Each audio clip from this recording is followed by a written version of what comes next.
So tell me, what review are we doing today?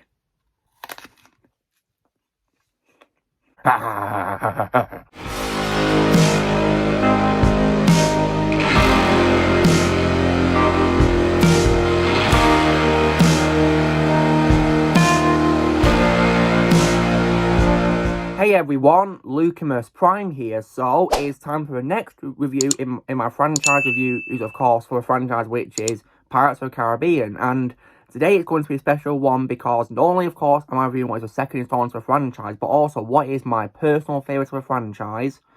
And this, of course, is none other than what is 2006's Pirates of the Caribbean, Dead Man's Chest. Once again, directed by Gore Verbinski. So, now when it comes to this sequel to the first one, which I've already reviewed, how was this sequel made? So following, of course, the success of the first film, The Curse of Black Pearl, two sequels to it were conceived in 2004, with Ted Elliott and Terry Rossio developing a story arc that would span both films. Filming took place from February to September 2005 in Palos Verdes, St. Vincent and the Grenadines, Dominica and the Bahamas, as well as on sets constructed at Walt Disney Studios. It was also shot back-to-back with the next film in the series. It was then released in the United States on July 7th, 2006, but unlike its predecessor, it received mixed reviews, with praise for its visual effects and performances of Johnny Depp and Bill Nighy, but received criticism for its running time and plot. The film broke several records at the time, including the opening weekend record in the United States with $136 million, the fastest film to gross over $1 billion at a box office worldwide in only 63 days, and it became the highest grossing film of 2006, the third highest grossing film of all time at the time of its release, as well as the highest grossing film produced by Disney until it was surpassed by Toy Story 3. The film also received 4 nominations at the Oscars, and it won for Best Visual Effects, which in my opinion was very well deserved.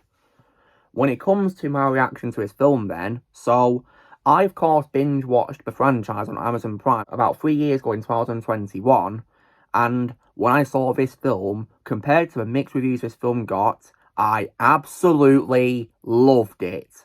And I would most definitely regard this film as my personal favourite in the franchise. And I, of course, have watched it many times, and I have it on Blu-ray here. And it is most definitely my personal favourite. And probably is one of my favourite live-action film made by Disney as well, to this day, in my opinion. So, what is this film about then? So of course, once again, we are plunged into the world of sword fights and savvy pirates. Captain Jack Sparrow, played once again by Johnny Depp, is reminded that he owes a debt to Davy Jones, played by Bill Nighy, who captains the Flying Dutchman, a ghostly ship with a crew from hell. Facing the locker, Jack must find the heart of Davy Jones, but to save himself, he must get the help of quick-witted Will Turner and Elizabeth Swann. If that's not complicated enough, Will and Elizabeth are sentenced to hang, unless Will can get Lord Cutler Beckett Jack's compass. Will is forced to join another crazy adventure with Jack.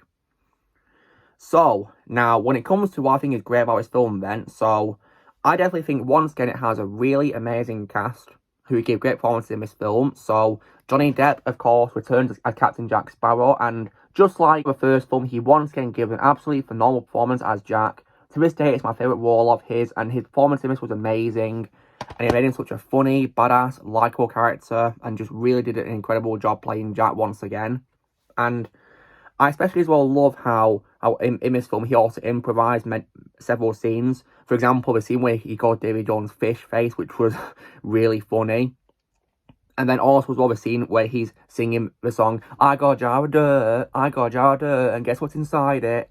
That actually was improvised by Johnny Depp in that scene, and the casting who were there, their reactions to him singing was real. So that was definitely, in my opinion, really awesome. There's also another case of improvisation, which I'll get to when it comes to the credits, but that'll be coming later, of course. But yeah, Johnny Depp, as always, nailed it as Jack Sparrow. Always my favourite role of his. Johnny Depp's an absolute legend. I also love the return of Orlando Bloom as Will Turner. I think he was once again and great in this, made Will a very likeable, fun character to watch. And definitely a second rate role after Legolas and the Lord of the Rings movie trilogy and the Hobbit movie trilogy. And Keira Knightley also, of course, once again returned as Elizabeth Swann, and once again played her really well. I love how in this film she got to have several more action scenes than the first one. I definitely love how they used her for action scenes. That was definitely really great to see. So it showed that she had great character development in this film, and I definitely really love that. When it comes to others who returned from the first film, I once again love the return of Jonathan Pryce as Governor Wesley Swan. He was once again great, made him a very likeable father character to his daughter, and I definitely think he did a really great job. And also as well, I also like the return as well of James Davenport as James Norrington as well. I thought he was really good.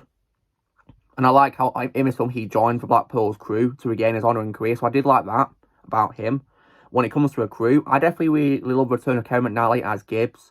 Gibbs is definitely my favourite member of the Blackpool crew when it comes to being with Jack, because he's so loyal to Jack. And Kevin McNally does a great job playing him in the films. And I also love the return of Lee Arenberg and Mackenzie Crook as Rigetti and Pinsel. Like, those two, in my opinion, are so hilarious. And I love that in this film, they, of course, joined, Jack's side. I definitely really love that. And in this film, just so funny, in my opinion. And when it comes to the new characters, however, I think the number one highlight of this film for me is most definitely the villain introduced, which is Davy Jones, who is, of course, played in this by motion capture by Bill Nighy. And Davy Jones, in my opinion, is one of the greatest cinematic villains to ever exist, in my opinion.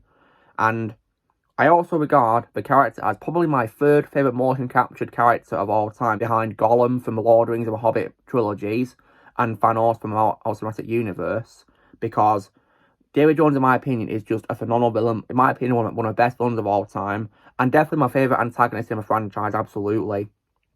And he's my favourite Wall of Bill Nighy of all time. And speaking of Davy Jones, I've got to give tons and tons of praise to this film's visual effects department, because, like, this film, guys, is from 2006. And the CGI for Davy Jones and for his crew members is absolutely phenomenal. Like, when I first saw this film, my mind was blown by how incredible CGI was and the level of detail they had on the crew members, Davy Jones especially. Like how he gets to play a piano with his tentacles on his head, like, wow. And also that when he's underwater, you can see his tentacles holding his hat. Like, wow, just incredible detail right there for a 2006 movie. Like, it's so hard to believe this film's from 2006, like 18 years old, and in my opinion, it's timeless. Like, goodness me, you'd never guess it was that old because how great it is. So, I definitely think this film's visual effects crew definitely deserved their Oscar for it, 100%. Because the visual effects in this were just absolutely mind-blowing. Like, wow. Definitely, in my opinion, a big step up from the first film's effects. I mean, they were still good back then, but 3 years later, they definitely, in my opinion, improved a lot when it comes to Davy Jones especially. So, I really do think they really nailed it with visual effects for Davy Jones in this, and for his crew members. Speaking of his crew members, I did also love the introduction of Will's dad, who is Bootstrap Bill Turner, who is played in this by Stellan Skarsgård. Stellan Skarsgård is a great actor, and I definitely would regard Bootstrap as my favourite role of his, because he's definitely, in my opinion, a very interesting, mysterious character. And a fun fact as well, he's the only member of Davy Jones' crew who's not created by CGI. He's actually created entirely from practical effects and makeup. And in my opinion, that makeup was very impressive for Stellan Skarsgård. Like, wow. I definitely really love that about Bootstrap in this. And his scenes, in my opinion, were great to watch and very interesting. And Stellan Skarsgård did a really great job playing Bootstrap. And I also, as well, when it comes to villains, also really like the addition as well of Tom Hollander as the villain, who is Lord Cutler Beckett, who is, of course, a villain who wants to eradicate piracy. And I definitely think he's a very interesting villain to introduce in this. And I like how, of course, he wants to stick to his business as really, and he, of course, shows by wanting to eradicate pirates. So I think Tom Hollander did a very good job playing Cutler Beckett. I definitely regard as my favourite role of his as well, because he's a very good actor as well, and I think he did a great job playing Cutler Beckett in this film. I also, as well, definitely really love the addition of a very mysterious character, which is Tia Dharma, who is played by Naomie Harris. And definitely my favourite role of hers, because she's a great actress, and I definitely really loved her in this as Tia Dharma. And I definitely think her story is very interesting, really, in this film. And of course, I love how she explains the legend of Davy Jones, because the idea of Davy Jones' locker is actually based on a real-life legend, so I thought that was, in my opinion, really cool. And in my opinion, well executed too. And she owns a similar locker too, which is pretty cool. So, I think Naomie Harris did a really great job when it comes to the new cast in this. So, as well as a great cast, both returning and brand new, I also, as well, definitely really love the action scenes in this film. Like, the action scenes, in my opinion, were just absolutely awesome. And I love how this film went darker than the first film did, which is to be expected from lots of sequels. Like, I think I could probably regard this film as maybe like the Empire Strikes Back or the Pirates of the Caribbean franchise because it goes darker. And also, of course, it has a bit of a darker ending than the first film's happier ending did, more certainly. So, I definitely think that they executed it really well in this sequel, and the action scenes, in my opinion, are so awesome, and they also as well help the pacing be so good in this because this film has a runtime of 150 minutes, and in my opinion, it's paced really well. Like, you never guess it was 30 minutes short of being 3 hours because it's, in my opinion, really well paced, and it's definitely, in my opinion, lots of fun to watch. And I think they also handle the world building of new things really well, such as, of course, definitely the Flying Dutchman crew, and also, as well, of course, the tribe that Jack is part of when of course, Will meets him to get his help. And I definitely think that was very interesting, really. And of course, how the film introduces the Dead Man's Chest itself, which, of course, contains Davy Jones' still beating heart, which is definitely very interesting, in my opinion, when it comes to world building. And you know how I said as well that this film is similar to Empire Strikes Back? It's mainly because it has a pretty sad ending where, unfortunately, of course, it ends on a cliffhanger where Jack gets captured by of course, the Kraken, and him and Blackpool are taken to Davy Jones' locker, and Colour Beckett then gets the heart of Davy Jones and takes control of him. But, however, when it comes to surprises, though, there is an example of improvisation, which I'm going to talk about now, when it comes to a surprise cameo appearance, which left me completely mind blown. And it's one of many reasons why this is my favourite film in the franchise, because at the end of the film, the crew agrees to rescue Jack, and then Tia Dharma says they're going to need a captain who knows the waters where Jack's being held in, and then we see footsteps coming down on the steps. Now, what's interesting is, when it comes to improvisation, is the cast had no idea that a certain actor was going to be returning. They thought it was going to be Zoe Saldana returning as Anna Maria, but it wasn't her. It was actually Captain Hector Barbosa, with Geoffrey Rush reprising his role, and he, of course, comes down the steps and asks them, "So tell me, what's become of my ship?" And then he eats an apple, which he can also taste, and then he laughs, because now he's fully resurrected, he's no longer undead, he can taste food now. So, but that end scene was, in my opinion, just shocking. Like, I was so shocked by that. Like, I couldn't believe it. I remember my reaction when I saw Amazon Prime. I was like, "What? Barbosa?" Like, I couldn't believe it. I'd never expected it to be him, because I thought he was going to be permanently dead. But thankfully not, because I loved him a lot in the first one, and I'm so glad he came back. Like, wow. And I really loved his story arc in this trilogy too, where he, of course, comes back as an anti-hero character. Like, it was definitely, in my opinion, just really awesome how he came back. And Geoffrey Rush just really does such a great job playing him in this cameo appearance, and of course in the rest of the franchise. And as well as a great story and great characters, I also definitely really love the music in this, which is composed by Hans Zimmer. Hans Zimmer is one of my favourite composers of all time, and I definitely really love the soundtrack in this. I especially as well love how he still used Klaus Badel's theme from the first film and many of his cues from the first film in this. So I love how he stayed faithful to Klaus Badel's musical score. I definitely really love that.